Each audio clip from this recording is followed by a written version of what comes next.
Hi, this is Tasha Brown with Small Business Majority, and it is the beginning of Women's History Month. I am so excited to have with us one of our supporters, Siri Hibbler. She's the executive director of the Illinois. Let me get it right. Help me get it right. It's the Illinois. I'm the CEO and founder Yes, of of the the Illinois Black Chamber of Commerce, and the County Black Chamber, and Garfield Park Chamber of Commerce in Chicago. That's fantastic. I love it. You have it all covered. So this is great. So I'm excited to be with you today. And I'm glad that you accepted the invitation to just speak to us for a few minutes about what it means to be a history maker, to be a woman in business and making history. And so let me just do this really quick commercial break to let folks know about the Small Business Majority. We've been around for 17 years, have had our office in Illinois for the past 7.5, maybe 8 years now. And so we have three things that we focus on. One is advocacy and policy. So we want to make sure that your voice is represented at the table as a small business owner. Second, we do a lot of research. And third, we offer educational opportunities just like the one that we have today.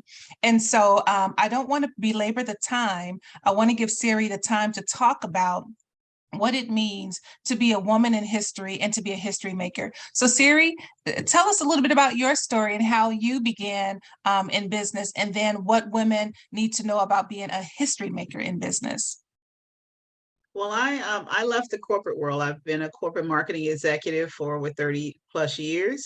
And I left a very nice job back in 1998. I just kind of got this unction, to do something different. I didn't, it was just in me. I can't explain it. You just kind of get this calling from within. And so I ended up I was managing at that time for the company. I managed 65 trade show events across the country a year. So I traveled a lot. I was head of marketing for one of our divisions. We had 6 different divisions within the company. And I also provided a lot of training. So I did a lot of traveling. I had American Express card. I had a great, for me, it was a great job, right? I'm raising 3 kids, got a husband. And so, but all of a sudden I just started getting this feeling, like it was time to go. It was time to turn the corner or do something else. And I didn't know why. And now that I'm working in my purpose, I understand why I had to go to these different jobs, live in California, get that knowledge in the computer industry, and go into all these different industries, working in IBM and so on. I learned that I had to get all this training in order for me to go into entrepreneurship and do the things that God has my hands to today. So now if I look back then I questioned it. Why can't I stay on a job for 4 and 5 to 6 years, right? But I had to learn the different trades and the different skills that to mold me into the entrepreneur that I am. And that's basically my motto is your job's just kind of like training for you to go into your purpose. So in 1998, I left and I started my business out of my dining room, and I did not have a computer. And I had a telephone. I didn't even know I was going into business. And again, I'm always led, I say, by my God that I trust in. And I was just felt okay, start a business in marketing. And I knew how to develop websites. I knew how to do graphic design. So I knew how to do, consulting. So I started J Creative Consultants. And I named it after my daughter named Jade. And so I started out of my dining room, and I had no money. So I used the little money that I had from my 401k and started going to Kinko's. That was my office. That's when Kinko's first opened. And so it was cheap to get on the computers. So we could be on the computers all day. It would not be charged that much, right? And so I was there. A lot of other young entrepreneurs, were there on the computer and everything. So that was my office. And I started, back then we could cold call people. So I started calling small businesses that needed help and, kind of working it that way. And eventually, I talked to some people in my old company where I was working, and they found out that I was doing some marketing. So they said, well, why don't we just give you the work because you already know the company? So all 6 divisions started giving me work. And I got my first $25,000 check. Then I got a $16,000 check. You know, so I started getting this money that I probably never would have made working for the company. So that company helped to build my marketing company by giving me the business. And then I was able to start going out, networking, meeting other people. I joined the Minority Business Development Council. I'm a strong advocate for that council. So I joined there and I was able to meet up with actual buyers from corporations like what is it? BP Amoco, United Airlines became one of my clients. And so I started scaling up a little bit. So then come 9/11. 9/11 hit. And when 9/11 hit, it just took the bottom out of everything as a small business owner. And these are the kind of things that you're going to go through as a business owner. You're going to be on a high, all of a sudden, boom, you know, something like the pandemic hits. You have to then, that's when you decide what you're made of. Are you an entrepreneur? Are you a visionary? Because see, there's a difference. And so I had some people from American Express ask me on a blog, they were like, how is it different? I said, the difference is some people, an entrepreneur, they like to think local, right? Visionaries can see the whole picture. They see it all. They can see expanding into other markets nationwide. They can see expanding globally, and they're not afraid to do it. So, but it's okay to be a local entrepreneur. There's nothing wrong with that. Some people want to stay right there in their community. And this is where I want to be for the next 10, 20, 30 years. But when you're a visionary, you can't stay right there in your community. You have to expand, you know, which is, I guess, why I found myself running 3 chambers and 11 other companies. So it's like, but you can focus on all of them because you love doing them all. Why? Because you are a visionary. So you know how to put people in play, you know how to, you know, manage them and so on and so forth, you know, and not to say that things are not going to happen. As an entrepreneur, you're going to, again, have that up and all of a sudden, boom, something happens, right? But you have to, you know, consider yourself as a bounce back person, right? So I love listening to Dr. Miles Monroe, who passed away, unfortunately, in the Bahamas some years ago. But I mean, just he talked a lot about purpose and vision and training, and just it was just his teachings are phenomenal. So that helped me a lot. And I started calling myself the bounce back kid. You know, started calling myself the Energizer Bunny. You know, keep going and going and going, because you have to realize if that one kind of, you know, doesn't take off or something happens, that keep going. You can't stop, you know. So when 9/11 hit and I found myself, United Airlines had to cancel contracts, you know, they started, you know, shutting down. So much happened. I didn't have the work anymore. And the company that I had left that was supporting me, they got bought out 6 months later. And so they started the process of transitioning, and the people that I was working with were no longer there. So it's like you're back to square one. What do you do, right? How do you build yourself back up? And so you can't just focus on one thing, because as an entrepreneur, you have many talents within you, many ideas that are going to come to you. And so they're all going to kind of be a little bit about what you already know, or maybe something that you don't know, right? Because I have a nail salon, but I don't know anything about doing nails, but I do know about running business. Okay. So, so you have to just, okay, what's the next thing that I want to do? So from there, I got into television and film production because I started, you know, getting this unction about, okay, how do I reach these teens? How do I reach these people after the Columbine shootings that happened? And we filmed our first TV show called Teens Keeping It Real that we're back in production with. And it was filmed in 10 high schools throughout Chicago. And that show was so popular that WCIU picked it up and they were ready to put it on air. And all of a sudden, when I went to the guy that filmed it and edited, okay, let's get the tapes, you know, the tapes are gone. So we did all this filming. We sent the kids that took part of the program that acted out in our scenarios that we had. We took them to Act One Studios. They got acting training and everything, and they did all this work only for us to be met with someone who was jealous and maliciously took our tapes. And it was the gentleman that filmed it along with his spouse. And so at that point, what do? You're like, oh my God, I just spent all this money, I spent all this time producing this show. The general manager calls me up on the phone and say, Siri, I love this program. We're gonna put it on. We didn't have to pay anything. But we were gonna get advertising dollars, right? So I'm thinking everybody sees the vision. This is gonna be great, but you get hit with people that are jealous of your gift. And so even though it was hurting him and his family too, because he filmed it and did the editing, why wouldn't you want to be paid and be part of this? So I either take you to court. Now you got the court thing going on. You got to take people to court. You got to fight for this. And so you get to the point where you're like, what do I do? So I like to put things in God's hands.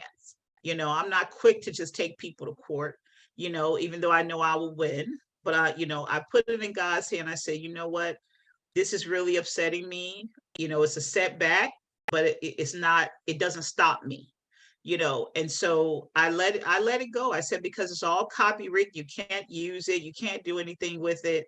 So, okay, Lord, when it's time, I know we'll come back. So I continue to just move on, continue to work in the marketing company, from my home, doing as much work as I can to build things up. And to the point where I am now, where I in 2017, I decided to come back to my home community, which is Garfield Park on the west side. And I didn't realize that it was such a need for shelter, for affordable housing. I didn't know the community had gone down to vacant lots and poverty the way it did, because when I left in the 80s, it looked good. We had Black entrepreneurs everywhere. We had, you love being in your neighborhood. We had lounges. We had just so many things to do in the neighborhood. And I said goodbye to my friends. I was going off to California and, started my whole computer, career, my marketing career. And I did it without a college degree, just to put that out there. I excelled all the way working in IBM, these companies, without a college degree. And I am happy to say that however, I did go back to college and I graduated from DePaul University. So I was happy about that. But I ended up, getting into right before starting Field of Dreams, I started working in staffing and learning, working with a staffing company and helping them to build up to the point where they could sell their business. And I did that as a vice president of marketing and sales. So sometimes you may find yourself, entrepreneurs, where because of the up and then boom down, you may have to go back into that corporate world for a brief moment, right? To help somebody. And I felt good about helping this lady to build up her company so that she could sell it. And use my talents and skills, as a vice president, as marketing and sales, to help her do that. So that's okay. Because then, you're kind of in that waiting mode, right? Where it's like, okay, God, what is the next thing that I put my hands to? I know the marketing is still there. I'm doing that, but it's not as big as I expected it to be because of everything that happened throughout these years. And you go through personal challenges. I ended up getting divorced and all of this. So you start going through all these things that's really kind of like a distraction. So don't think that your life is going to be just smooth. You're going to hit these bumpy roads, but you got to learn how to bounce back, right? Bounce back, energize a bunny, keep it moving, no matter what. Face the challenge, get over it, boom, keep going, right? So I, during this time, I kept having dreams about television shows and movies. So right now I have 22 TV shows and 14 films in my lineup. So I am a television and film producer, and you guys will start seeing my work very soon. We're getting ready to shoot pilots. We shot a pilot back in, and besides Teens Keeping It Real, we shot a pilot in 2009, 2010. We were shooting pilots in Illinois for Sapphire's Poetry Music Cafe. And that show was the first of its kind.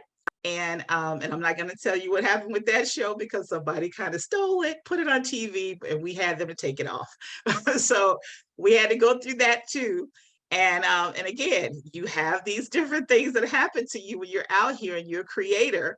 And so they took it off TV, and we're going to come back out with it. And so now we are again shooting our pilots for some new TV shows.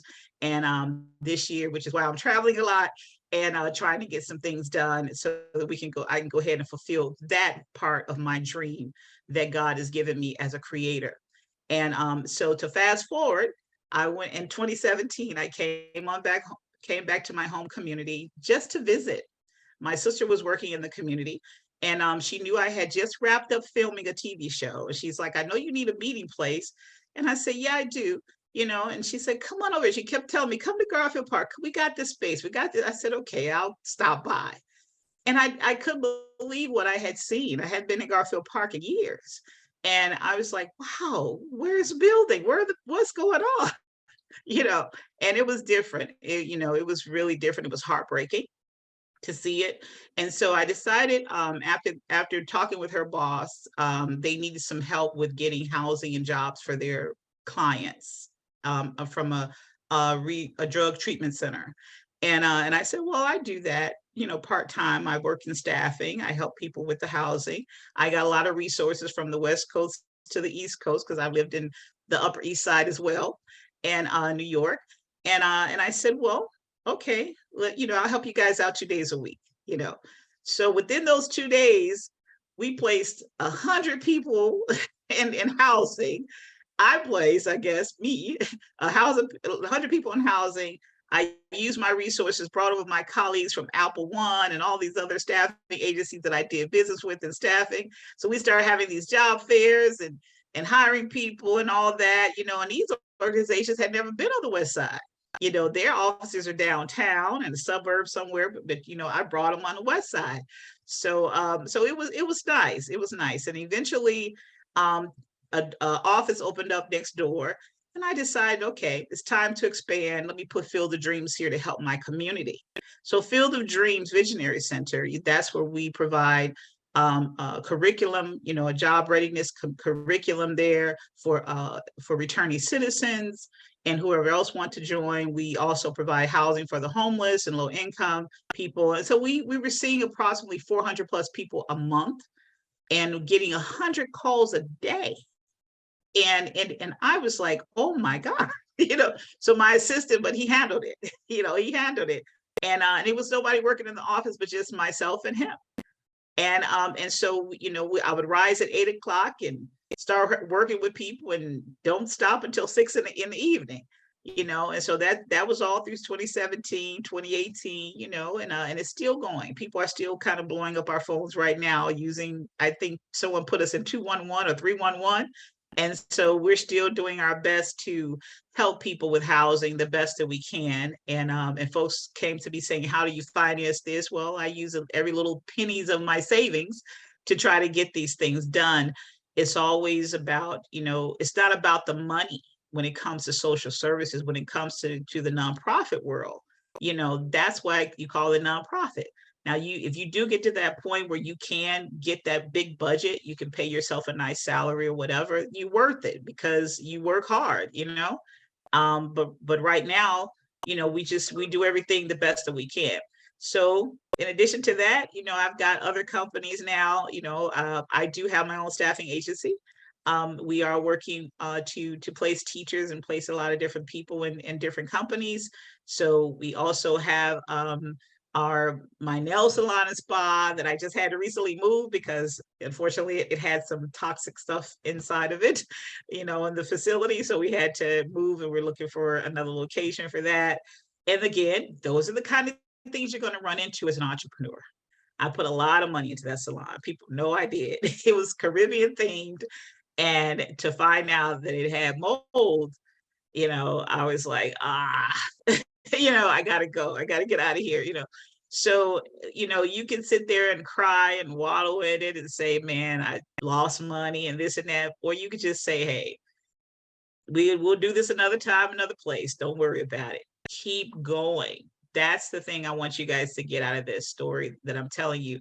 No matter what seemingly setbacks came my way, whatever challenges come my way, I overcome them with my faith in God and the ability that He's given to me. I keep going.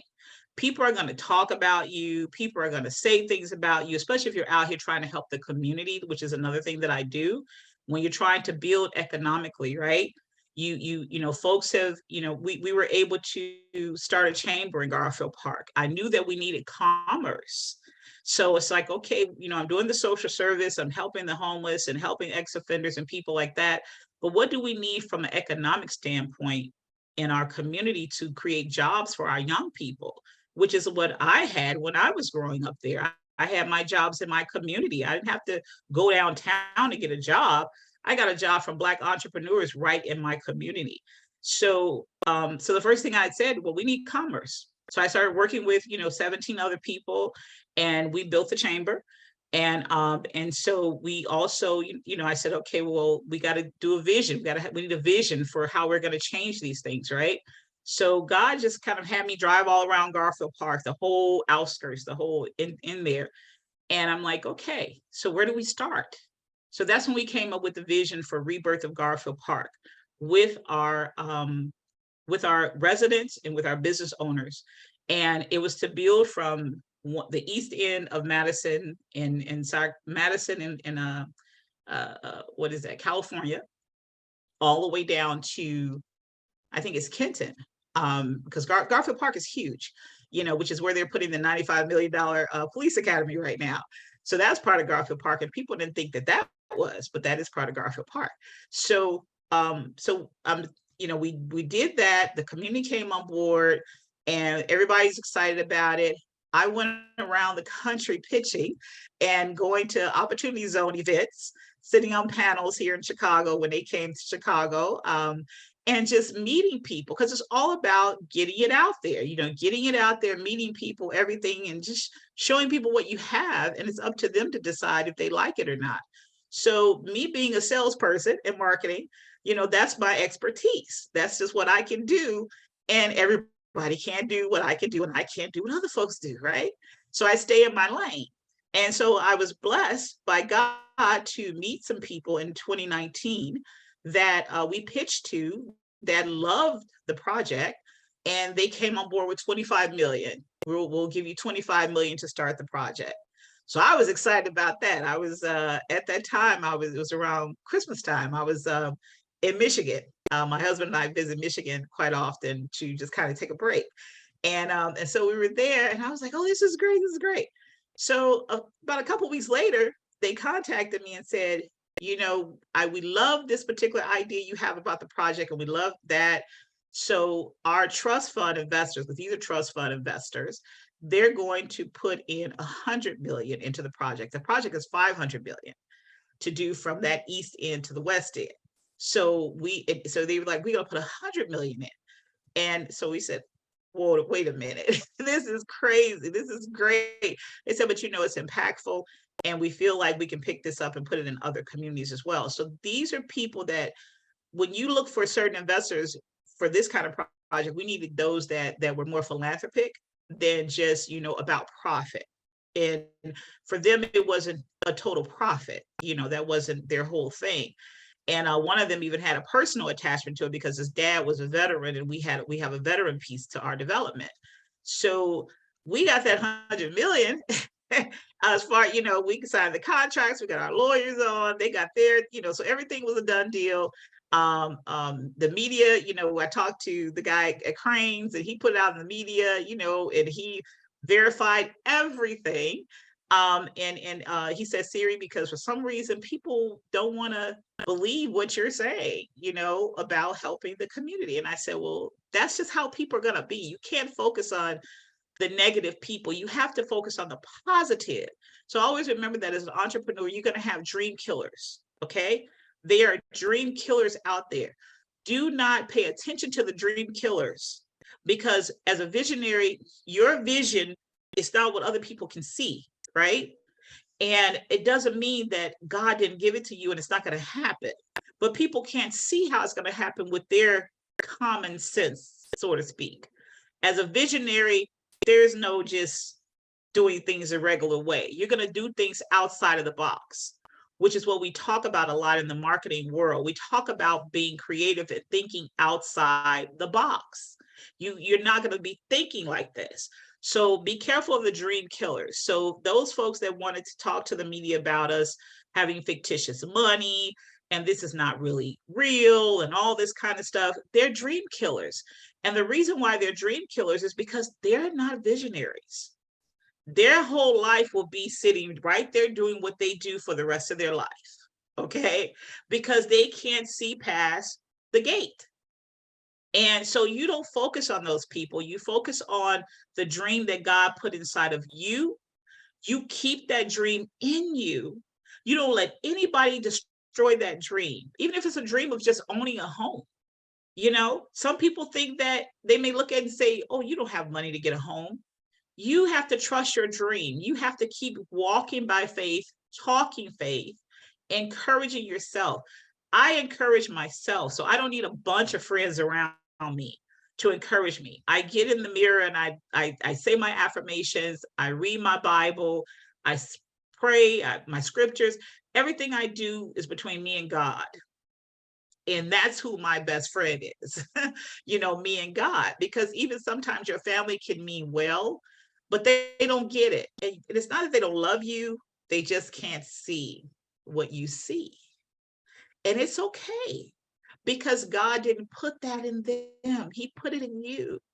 Okay. So be careful who you talk to your dream about. You know, don't get out there on social media telling people about your dream. Don't do all those kind of things. Keep your dream to yourself until it manifests, right? And then, you know, put it out there so the world can be encouraged. And when we were able to raise that 100 million, people on the West Side was encouraged. That it brought hope. You got a Black girl growing up on the West Side of Chicago that's able to do this, and then you run into the politics. So we were able to develop. We had everything in play, but we received a letter stating from the Department of Planning that we couldn't buy city land on Madison. That's why our development didn't go forward. People are still wondering, what happened to Siri in the development? Well, we got stifled. We couldn't do it. It's the city of Chicago, along with whoever else, I don't know whoever else was involved, but they sent a letter to our office saying we couldn't buy city land. So if we can't buy city land, how are we going to build? They own all the land on Madison. So the private owners, we had all of them on board, signed contracts, everything, you know, everything on board. They were just so excited about the whole plan. And they literally would tell people, because folks started trying to come to them to buy the land from them before I got it, when they heard about our vision, right? Again, you've got those dream killers, okay? They wanted to stop the vision, the dream, and they wanted to buy the land so that they could stop me. And the private owner said to them, no, they're still holding the land to this day, okay? Because they believe we're going to eventually get it done. So we got stopped in 2019. We couldn't go forward, you know, to build anything. We got that letter, and you know, even though we got the money, we got the money in end of 2019. We got the letters before we got the money. So I was hoping that once we got the money, that this would open up the door, you know, to Department of Planning to say, all right, let's go. But it didn't. They said, no, you can't buy land and we're not going to get you any TIF money. Well, I didn't want any TIF money, but you said I couldn't get any TIF money, but you give TIF money to everybody else. So again, we're playing politics, and you're going to run into these things as an entrepreneur. You may be a developer that's listening to me right now. I want to encourage you. Don't give up on wanting to help your community, okay? Don't give up on that dream to build that community center or that housing project. Just don't give up. Trust God. He's going to move all that out of your way. And if you keep your faith on it, he's going to make it where it comes about, because it's not about you. It's about him, and it's about helping your community. So as a developer, don't stop. You know, there's a lot of Black people that want to develop homes. They want to build big buildings. They want to do these things. Why can't you do it? It doesn't have to be other cultures building big buildings all the time. Black people can do it too. Brown people can do it too. So don't give up, okay? Just keep your prayer on it, keep your faith. Don't let any dream killers kill your dream. Because if you trust God, it's gonna come about, okay? So don't even worry about it. You know, the people that took our TV shows, you know, and tried to stop our TV, you didn't stop anything. You know, we met with some big top executives just a few months ago, which is why we're shooting the pilots, because these people are run a major network that I can't mention, but they talked to me on the phone. These were the buyers of the programs. We had a virtual call and they said to me, we want these shows, but you got to shoot the pilot so we can see what we're going to buy. So we're in the door, guys. Okay. Why? Because I didn't stop. I keep going. You could talk about me like a dog. You could think terrible things about me. I know who I am, and God knows who I am. So you have to remember that, entrepreneur. Remember who you are. Don't let people kill your dream, because somehow, if you trust God, he's going to open that door that nobody can shut for you. Nobody can shut that door. Okay? So you have to trust him and trust yourself. So I'm excited where God is taking us. It doesn't matter again about the setback. You know, we lost a contract last year, didn't get renewed. It wasn't a reason for it not to get renewed. And it set us back majorly. Well, we had to lay off a lot of people. But I'm not going to let that stop me. You know why? Because God has more contracts out there. So I don't want you guys to get upset because you lose a contract, okay? And this was a big contract, $300,000, $400,000. So don't, you know, and I don't even want to say I lost it. It just didn't get renewed because of personal reasons on their end. So don't worry about that. Again, it's politics. Okay. So you're going to find yourself like that sometimes, but you can't stop. And one of the things that I don't do, you know, I'm a person, I thrive on integrity and thriving on trying to do what good in God's eyes. Okay. And as treating people right and all of that. So folks are going to think that it's just something else to you, you know, and if you're doing big things, because I'm tired of brown and Black people thinking they can't do big things. You can do big things. You can have big visions. Okay. Let people think what they want to think. You keep going after that vision, and you get around dream lovers, not killers. Join organizations, you know, that love to build up dream makers, right? And just be around people that will celebrate you and celebrate your dream. They're out here. You can find them in your local chamber. You know, those are people that are going through the same thing you're going through. Small business majority, you know, they have their meetings. You know, you're around entrepreneurs when you come around them. So you want to be involved with these type of organizations that build up dream makers, okay? And they don't kill your dream. So, you know, I can't stress that to you enough. You know, try to be part of someone, you know, an organization that's doing good things, okay, for your dream. So that's where I am today. You know, I do have, last year we launched a soft crowdfunding portal. This year it's a hard launch.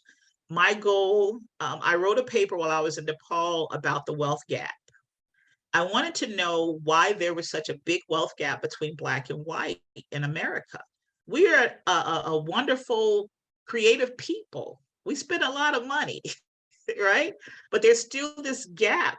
And I did that paper, of course, got an excellent grade on it. You know, I didn't expect to get that, but I did. And my teacher instructor told me, you touched on something. That was back in 2011, I think it was. And so now I found myself in 2017 asking God the question, why is there still such a gap?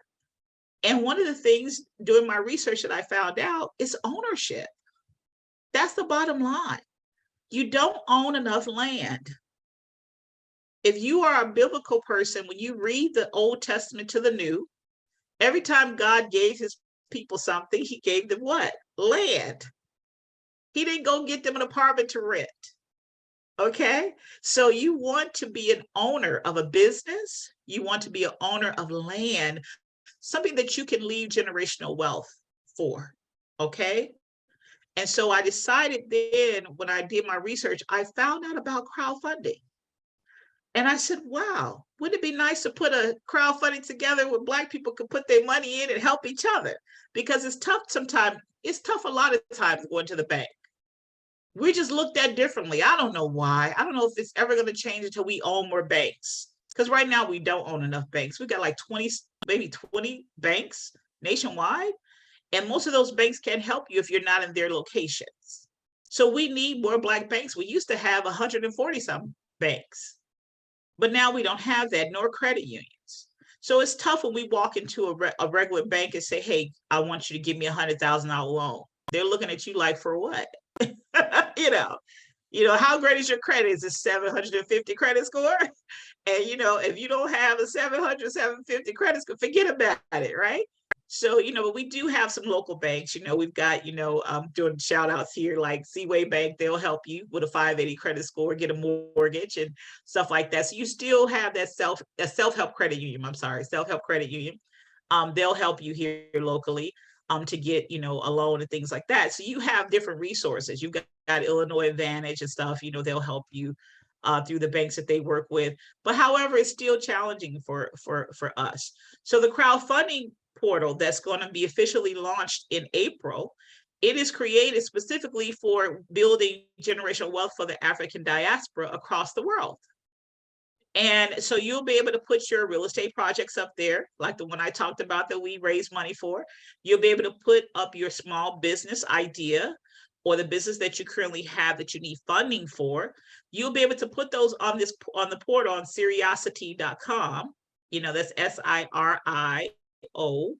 SIRIOCITY.com, SIRIOCITY.com. So go there and you can put out the application to start preparing to put your project up there, because what we do is we're bringing investors to you. So you don't have to go find them. We're bringing all of our network of investors to that site. So they're going to be looking and seeing what businesses they want to invest in, what projects they want to invest in as far as real estate, and then you guys will be doing the deal. We have a capital group that we partner with, investment capital group, so they'll be able to help you put the package together so that you can look presentable to the investor, and so on. We don't necessarily do the investment for you because we're not allowed to do that through FINRA, and we do have, our approval through FINRA, SEC and all that. So this is for the African diaspora community, specifically for you to build wealth, okay, for your family.